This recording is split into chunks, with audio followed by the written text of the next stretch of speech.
तर नमस्कार मित्रांनो, आजच्या ब्लॉगमध्ये तुम्हा सर्वांचं स्वागत आहे। खरं तर आपण आलो छोट्या मामाच्या लग्नासाठी। आता खरं तर ते मामा कोणते आहेत, म्हणजे मेन नवरदेव कोणता आहे, त्या नवरदेवाकडे आपण जाऊया।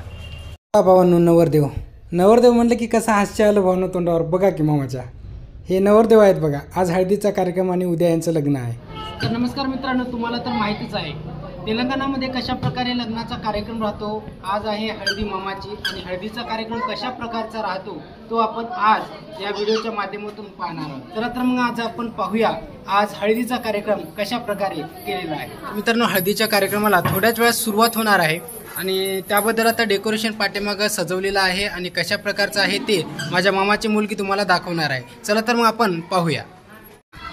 हाय फ्रेंड्स, आता काय की तुम्हाला तर माहितच आहे आमचं लग्नचं आहे आमचं काकूचं। मला मराठी येणं पण मी प्रॅक्टिस करून थोडी बोलायलो। आता कसं आहे डेकोरेशन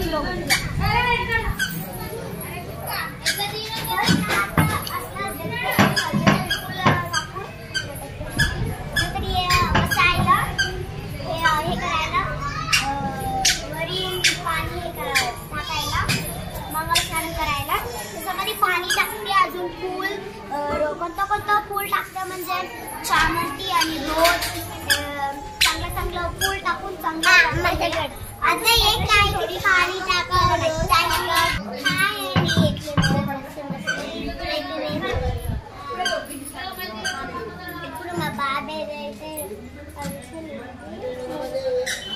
हल्दी फंक्शन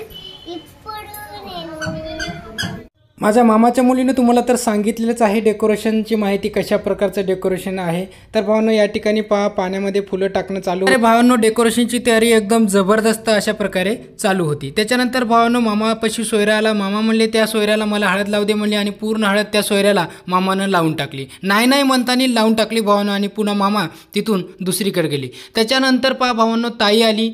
ताई म्हणली मला तुम्ही हळद लावली म्हणली, आता मलाही तुम्हाला लावायची म्हणली। मग तिथले जे सोयरीने आहेत ते पूर्ण सोयरीने त्या ठिकाणी आल्या आणि इकडं हळद लावणं चालू होती। भावांनो, मला वाटलं हे हळद आहे की काय भावांनो, इकडं काय भांडणच करू राहिलेत काय की, पण पुन्हा कळालं भावांनो भांडण नसून हा एक प्रकारचा आनंदच आहे। तेलंगणामध्ये एकदम जबरदस्त कार्यक्रम अशा प्रकारे होतात।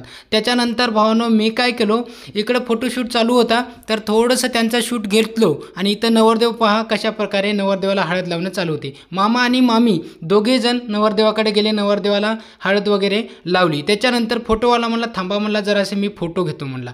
फोटोवाल्यानं फोटो घेतला। त्याच्यानंतर भावांनो, नवरदेवाला फोटोवाल्यानं सांगितलं तुम्ही या साईडला उभा राहा, तुम्ही या साईडला उभा राहा। त्याच्यानंतर फोटोवाला मागे आला आणि मामाचे 2-4 फोटो त्यांनी काढून घेतले। 2-4 काढले की किती काढले की भावांनो, लई फोटो काढले। पहा भावांनो, हळद कशा प्रकारे लावणं चालू होती। अशा प्रकारे तिथला कार्यक्रम एकदम जबरदस्त चालू होता। त्याच्यानंतर भावांनो, नवरदेवाच्या जे ग्रँडमदर आहेत, आज्या आहेत, त्या पूर्ण या ठिकाणी एकत्रित आल्या आणि नवरदेवाने एकत्रित त्यांच्यासोबत 2-4 फोटो काढले। त्याच्यानंतर भावांनो, सगळेजण खुश झाले। तिकडून एक भैया आला, त्याला हळद पूर्ण लावली होती, तरीसुद्धा त्या भैयाला ते काय सोयरे सोडणे गेले होते। त्याच्यानंतर भावांनो, ते भैया म्हणला मला सोडा म्हणला, जाऊ द्या म्हणला आता, तरीसुद्धा ते सोयरे काय ऐकत नव्हते। त्या सोयऱ्याला म्हणजे त्या भैयाला त्यांनी धरूनच ठेवलं होतं। त्याच्यानंतर मला बोलवलं मामानं, तू काय नुसता शूटच करायलास का म्हणले, तू इकडे ये, माझ्या संग 2-4 फोटो घे म्हणले। त्याच्यानंतर मी गेलो आणि माझे पण 2-4 त्यांनी फोटो घेतले।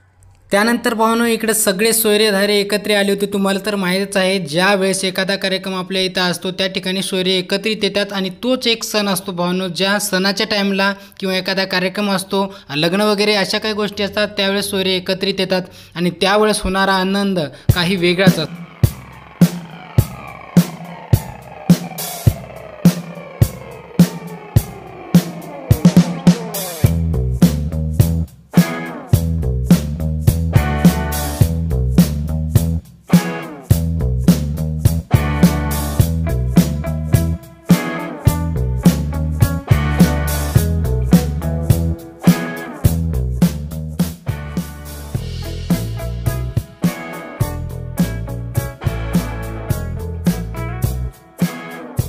सगळेजण मित्र मामाचे जेवढे काही मित्र आहेत त्यापैकी नाचणारे जे मित्र आहेत भावनो समोर आले आणि मामा संग डान्स करू लागले.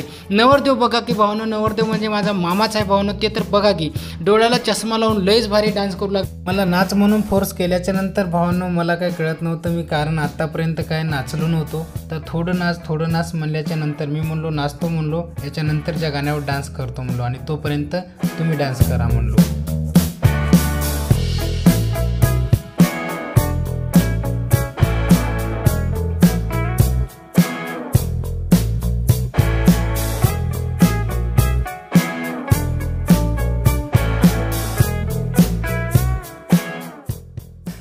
त्यानंतर भावनो मला नाच म्हणून खूप फोर्स झाल्याच्यानंतर मीही नाचायला लागलो. काला चष्मा गाणं लागलं होतं भावनो आणि मला चष्मा काढायचा आणि चष्मा लावायचा एवढंच माहीत होतं. त्याच्यानंतर भावनो मी थोडं हात पाहायला लागलो, मीही थोडं नाचू लागलो. मला नाचता फिरता काय बी येत नव्हतं आणि सगळेजण माझ्याकडे बघत होते.